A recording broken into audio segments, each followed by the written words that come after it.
কি দেখেছি, সত্য কথা বলার কারণে সারজিদের বিরুদ্ধে আবার নতুন ভাবে কেস হয়েছে, মামলা হয়েছে। আমি আশ্চর্য হয়ে যাই।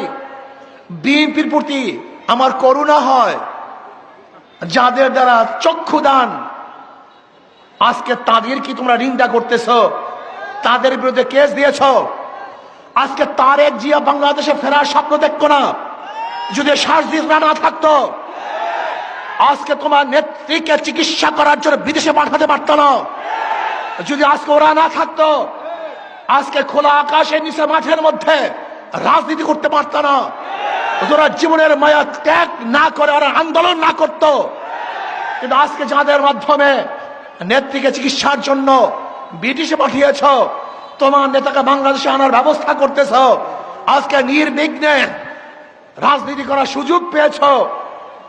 আজকে সত্য কথা বলার কারণে সেই সারজিদের বিরুদ্ধে কেস দিয়েছ। বাংলাদেশের মানুষ তোমাদের এই ঔদ্ধত্য কোনো অবস্থাতেই মেনে নেবে না, মানতে পারে না।